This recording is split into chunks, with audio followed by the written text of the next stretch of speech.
Я высчитал у Джона Максвелла очень хорошее место. Он говорит, людям все равно, насколько ты знаешь, они хотят знать, насколько ты о них заботишься. Людям все равно, сколько ты знаешь, они только хотят знать, насколько ты о них заботишься, насколько ты о них переживаешь. Может быть, ты знаешь много чего, может быть, ты герой, может быть, ты кандидат наук, но людям все равно. Ты много рассказываешь, красиво рассказываешь, они хотят знать, а ты на самом деле за них переживаешь. Это все для них или просто для твоей красноречия, чтобы ты стал красиво, все у тебя было. Люди хотят знать и убедиться, что кто-то о них переживает, кто-то о них заботится, что ты не просто для себя лидер, что ты не только свое имя строишь, что ты не только себе строишь репутацию, что ты не только себя красавица сделать, а что ты на самом деле заинтересован в них, и что хочешь, чтобы они поднимались, чтобы они состоялись, что ты все это ради них. Братья и сестры, некоторые же есть такие учителя, которые только хотят показывать, насколько они красноречивы, эрудированы. Иногда такое искушение есть для всех служителей. Вы хотите на сцене показать, говорить больше. Это неправильно. А это не то, что людям нужно. Люди хотят знать, что ты действительно заинтересован в том, чтобы им помочь. Не просто, чтобы дать им очередное учение, или очередной урок, очередной эрудицию твою показать, а чтобы действительно они почувствовали и получили реальную помощь от тебя. Так вы должны это знать и жить этим. Что даже не все люди не поднимаются и достигают успеха, не только те, которые хорошо говорят, или хорошо знают, или много знают. На самом деле успех добивается тот, который на самом деле заинтересован в людях и заботится о них, о их судьбе и так далее. Не надо доказывать никому, как вы много знаете, как вы научены, эрудированы и так далее. Вам надо доказать другое, что вы любите. Это ждут все. 1 Иоанна, 4 глава, 16 по 21 стих. 1 Иоанна. «И мы познали любовь, которую имеет к нам Бог, и уверовали в нее. Бог есть любовь, и пребывающий в любви пребывает в Боге, и Бог в нем. Любовь до того совершенства достигает в нас, что мы имеем дерзновение в день суда, потому что поступаем в мире сем, как Он. В любви нет страха, но совершенная любовь изгоняет страх, потому что в страхе есть мучение. Боящийся несовершенен в любви. Будем любить Его, потому что Он прежде возлюбил нас. Кто говорит, я люблю Бога, а брата своего ненавидит, тот лжец. Ибо не любящий брата своего, которого видит, как может любить Бога, которого не видит? И мы имеем от Него такую заповедь, чтобы любящий Бога любил и брата своего». Любовь превыше всего. Люди не хотят знать, насколько вы знаете. Людям все равно, сколько вы умеете. Людям все равно, насколько вы эрудированы. Людям все равно, насколько вы одарованы. Люди хотят знать, насколько вы их конкретно любите. Его лично. Вопрос такой к вам. Вы доказываете ли вы кому-то? Показываете ли кому-то? Я знаю, что вы всех любите теоретически. И нет у вас врагов, да? Нет у кого вы не воспринимаете. Но вот, может ли кто-то смотреть на вас и говорить, да, этот человек действительно любит людей, он любовью ко мне относится.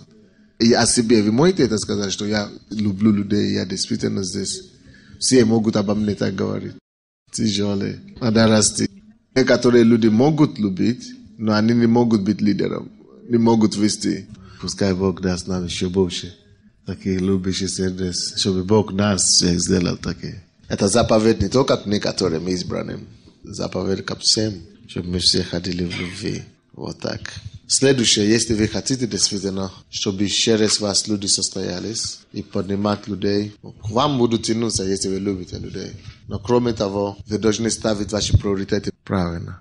И ваш приоритет, помимо жизненный приоритет, но ваш приоритет на работе и ваш приоритет в служении должен быть. Мы знаем, что в жизни у нас приоритет Бог, семья, да? Но в работе и в служении ваш приоритет должен быть люди, а не работа. Приоритет ваш должен быть не сам труд, не сама работа, а люди, с кем вы сталкиваетесь. Но в миру все построено по-другому. Как будто работа, это самое главное.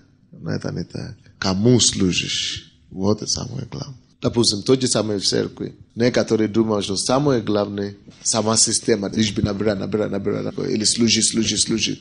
Нет. Самое главное не система. Самое главное не служение. А что самое главное? Люди, кому мы служим. Люди самое главное. То есть из-за того, что я хочу заботиться о людях, из-за того, что я хочу любить человека, из-за того, что я хочу помочь человеку для людей, чтобы им помочь. Поэтому мы можем что-то менять, подстраивать, перестраивать, чтобы людям было удобно, чтобы людям было хорошо. Люди должны быть наш приоритет. А если люди ваш приоритет, вы не можете обижать людей, вы не любите обижать людей. Хотя можно иногда, или иногда тоже нужно. Но вот это не ваш образ жизни. Вы не ходите по головам. Люди, которые ходят по головам, чтобы достичь своей цели, видят цели и видят только люди как средства. На самом деле люди должны быть цели, а все остальное, структура, система, средства. Поэтому если люди ваш приоритет, вы будете тратить время, чтобы знать людей. И вы будете также тратить время на то, чтобы не только знать людей, но заботиться о людях. Если люди есть ваши приоритеты, то вы не будете манипулировать людьми, чтобы только ваши какие-то цели достичь. Вы делаете все для них, вы не манипулируете ими. Если люди есть наша цель, вы будете поступать честно, порядочно и открыто с людьми. Когда интерес людей не на первом месте, не самое главное для вас, вы можете обмануть и хитрить, потому что вы ищете цели какие-то, вы ищете какой-то интерес свой. Люди не интерес, а вы просто их обманываете, можете хитрить, обмануть, что-то скрыть, чтобы достичь, чтобы прийти к какой-то самоцель свою, которую вы ставите перед собой. Пусть Бог прощает нас и милует. Но когда люди, ради людей мы делаем все, что мы делаем, мы хотим быть настоящими, прозрачными, хотим быть искренними, честными и верными, потому что это поддерживает людей. Никто не любит, когда его обманывают. Люди чувствуют плохо, когда они их обманывают. Люди разочаруются, когда их обманывают. Это то же самое пользоваться людьми. Конечно, если люди есть ваш приоритет, вы не будете пренебрегать людьми. Никто не достоин, чтобы его пренебрегали. Красивые, некрасивые, маленький, большой, богатый, бедный. Вы будете ровно одинаково посчитать все, кто под вами или приходит на ваш путь. Я всегда говорю, если вы хотите кого-то ругать и делать замешание, помните, что на один замешание надо 10 положительных комплиментов. То есть на каждое замешание, на каждое облегчение должно быть 10 комплиментов. Без этого вы будете людей убивать. Потому что если вы делаете 10 комплиментов, или 9, или 8, 7, от 7 до 10 комплиментов человеку, это его исцеляет. И он начинает забивать за то облегчение, которое вы ему сделали, за то замешание, которое уже начинает понять, он любит меня, а не то, что он злой на меня, или он меня не воспринимает, или он меня ненавидит.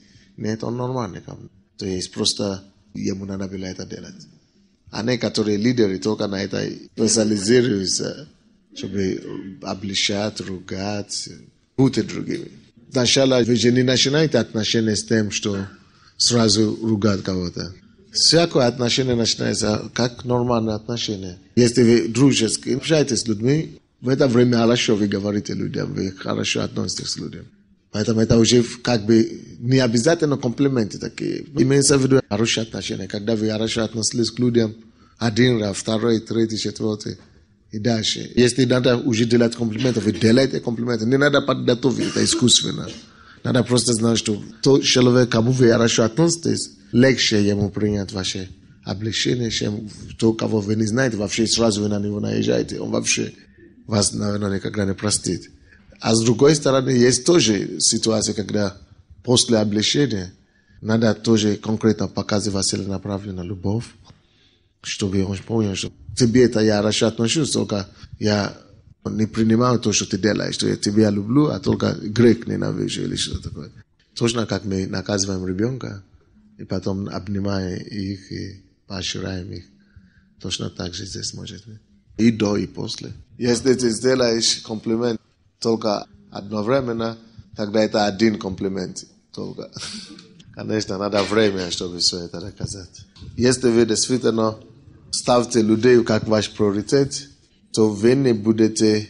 Иногда мы вдохновляем людей, мы поощряем, что есть противоположность. Ободрять или принизить. Есть некоторые лидеры, которые постоянно проталкивают других, проявлять инициативы. А есть некоторые лидеры, которые подавляют инициативы. Если вы действительно лидеры, вы не будете подавлять инициативы. Кто любит людей, тот не подавляет инициативы. Даже если эти инициативы неправильные или не совсем то, что нужно, все равно нужно выслушивать их, все равно надо относиться с этим с пониманием, и надо как-то человеку дать знать, что молодец, что ты вообще что-то приложил. Ранее мы жили в Советском Союзе, где инициатива наказуемая. Инициатива здесь должна быть поощряемая. Нужно поощрять инициативу. Поощряйте людей и давайте им возможности пробовать себя, чтобы их потенциалы и способности могли обнаружиться и выйти наружу. 1 Петра 3, 8 по 11 стихи. Наконец, будьте все единомысленны, сострадательны, братолюбивы, милосерды, дружелюбны, смиренно мудры. Не воздавайте злом за зло или ругательством за ругательство. Напротив, благословляйте, зная, что вы к тому призваны, чтобы наследовать благословение. Ибо кто любит жизнь и хочет видеть добрые дни, тот удерживай язык свой от зла и уста свои от лукавых речей. Уклоняйся от зла и делай добро. Ищи мира и стремись к нему. Все это описывает все, что я пытался вам объяснить. Вот оно здесь. Иаков 2:8. Если вы исполняете закон царский по Писанию, возлюби ближнего твоего как себя самого, хорошо делаете. То, что вы желаете, чтобы люди вам делали, так и делайте другим. Поступайте с людьми, как вы хотите, чтобы с вами поступали. Дальше. Те, которые поднимают людей, что они должны знать? Вам нужно знать, что каждый человек хочет быть успешным в жизни. Но недостаточно только это знать, что каждый человек хочет быть успешным. Мало того, что люди хотят быть успешными. Но вы также должны знать, что мало кто знает, как быть успешным. Все хотят, но никто не знает как. И это ключок. Это есть для людей, которые действительно хотят поднимать людей. Это есть такой хороший аргумент. Если люди все хотят, они знают, значит, если я буду знать, как сделать людьми успешными, люди будут тянуться ко мне. И я смогу дать эти же ключи им, чтобы они научили других быть успешными. Как же люди думают об успехе? Что в основном люди думают, как успех приходит? Люди думают, если я буду учиться, и у меня будет высшее образование, то я, скорее всего, стану успешным в жизни. Некоторые думают, если у меня будет хорошая работа, то я буду успешным. А некоторые думают, что если я смогу заработать деньги, я уже буду успешным. Разные, что люди думают об успехе. Но в основном, почти во всех местах, во всех странах, люди думают, что успех – это случайность, это повезло, кому повезет. Что успех – это жизнь, судьба. Успех – это судьба. Кому-то дано быть таким успешным, богатым или состоятельным, а остальным постольку. Мы должны знать, что успех – это закономерность. Успех – это результат решения, которое каждый человек принимает. И успех приходит только когда возможность и труд сталкиваются. Успех – это что? Когда возможность и труд сталкиваются. То есть, успех закономерный. Успех закономерный. Это закономерность. Можно планировать успех. Человек, который планово учится и плавно также обучает, работает над собой, готовит себе, и который постоянно ищет возможности, однажды столкнется с успехом. Пожнет воды. Если он серьезный, посвященный тому, что он делает, ищет возможности, постоянно трудится и ищет возможности. Не просто трудится где-то там, в заборе, где его никто не видит, а еще и ищет возможности. Однажды он столкнется. Однако успех не какой-то вещь мгновенный. Успех – это не событие. Успех – это больше процесс. Допустим, мы можем говорить, что 20 января Люция Михайловна родила сына.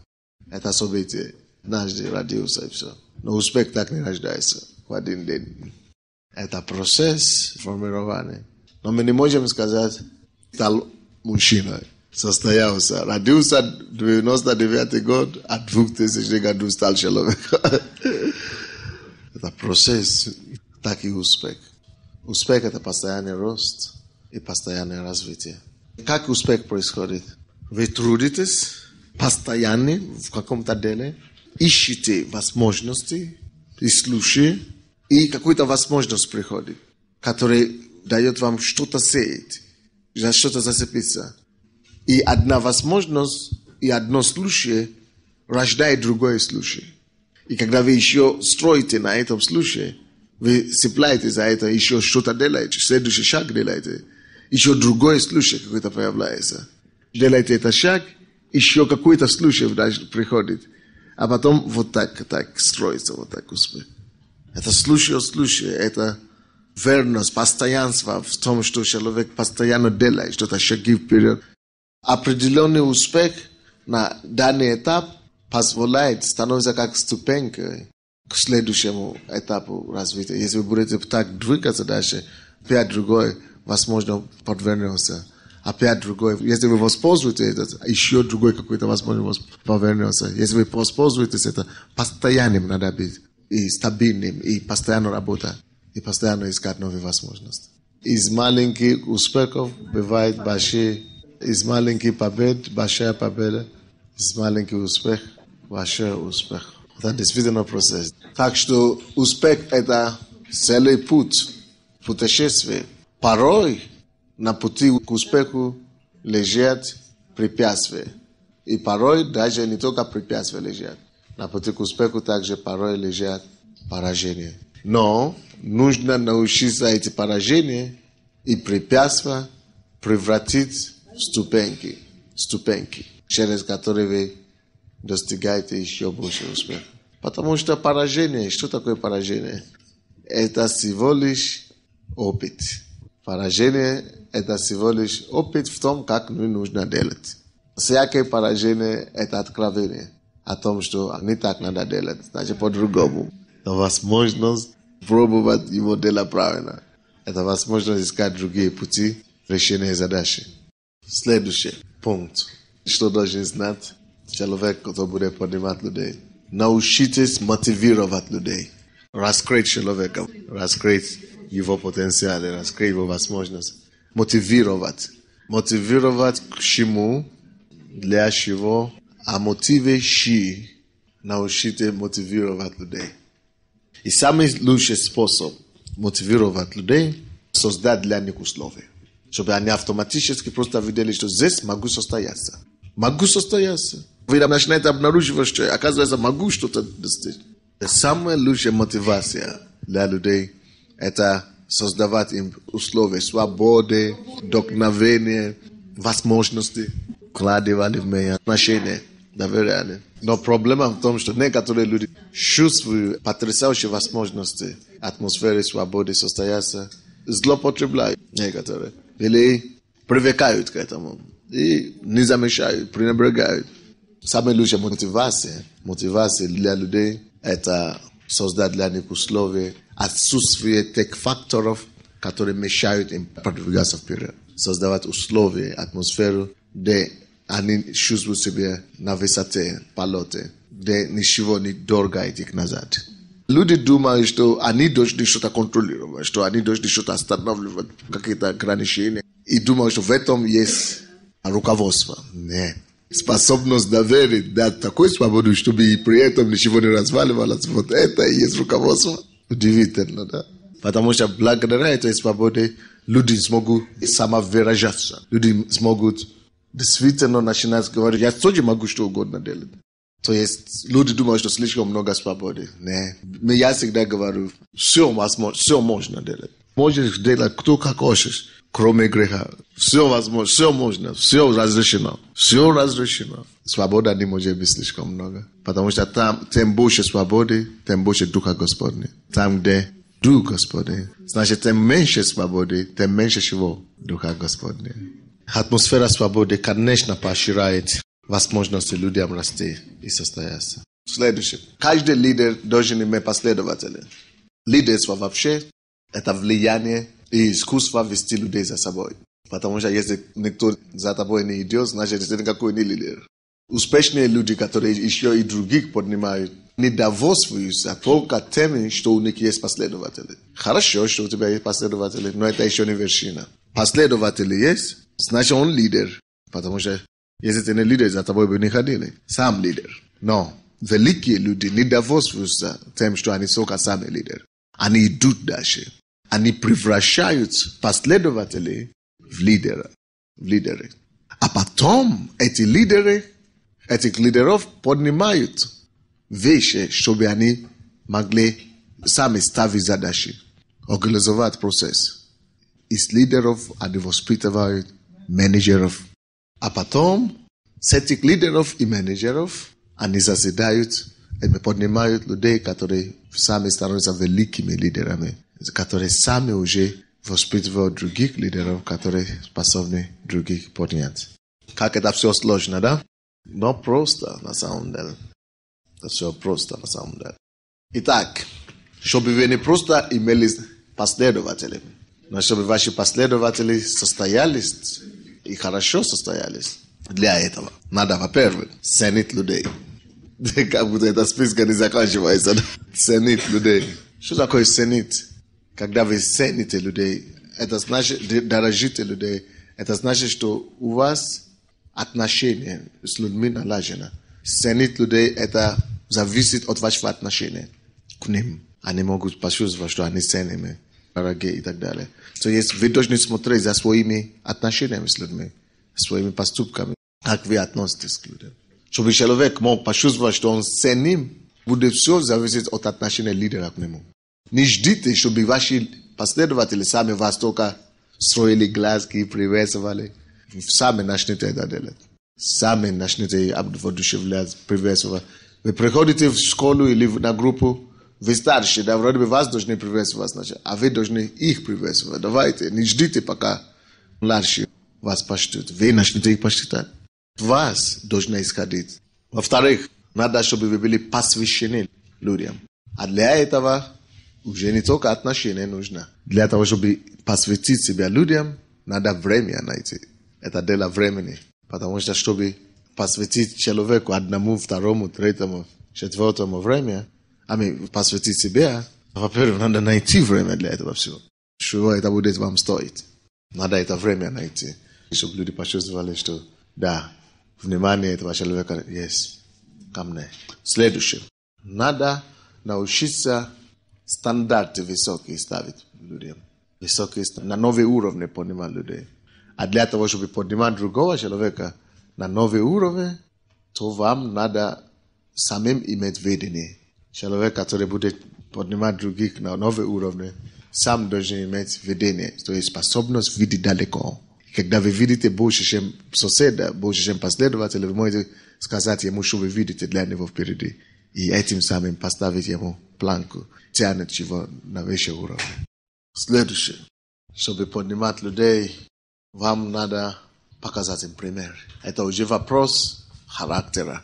Люди пойдут только за тем людьми, которые, что они видят, будут последовать. Если будет характер, божественный характер, хороший характер, люди за вами пойдут, вы сможете для них быть авторитетом и примером. Но если характер ваш отличается от того, что вы учите людей, то за вами не пойдет. Или же вы можете просто следующее, довольствоваться только влияние на людей. Каждый лидер может это. Влияние – это вопрос лидерства. У тебя есть лидерские возможности, лидерские потенциалы, можно влиять на людей. Но чтобы действительно люди росли и поднимали других, надо все эти моменты знать и подчеркнуть.